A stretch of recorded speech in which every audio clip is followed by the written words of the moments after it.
আসসালামু আলাইকুম। সজীব টিভি 24 এর পক্ষ থেকে আপনাদের সকলকে জানাচ্ছি অভিনন্দন। আপনারা জানেন নারিকেল আর সুপারি ভরপুর হলো লক্ষ্মীপুর। এই লক্ষ্মীপুরের মধ্যে বিখ্যাত হচ্ছে নারিকেল এবং সুপারি। আপনারা দেখতে পাচ্ছেন এই রাস্তার দোনো সাইডে সারি সারিবদ্ধভাবে সুপারি গাছগুলো সারিবদ্ধভাবে রোপণ করেছেন এবং যাহা দেখতে খুব মনোরম এবং খুব দৃশ্য, যাহা দেখতে মন জুড়ে যায়।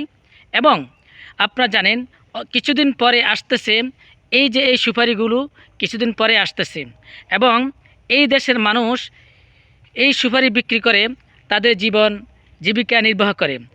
এই রাস্তার এবং এই যে জায়গাতে আমরা আজকে আসলাম, এটার দোনো সাইডে সুপারি গাছ, যাহা দেখতে একবারে মন ভরে যায়।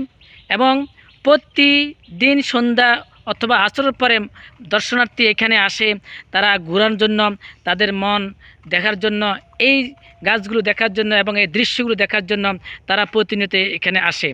তাই আপনারা জানেন, আমি আবারও বলতেছি, নারিকেল আর সুপারি ভরপুর হলো লক্ষ্মীপুর।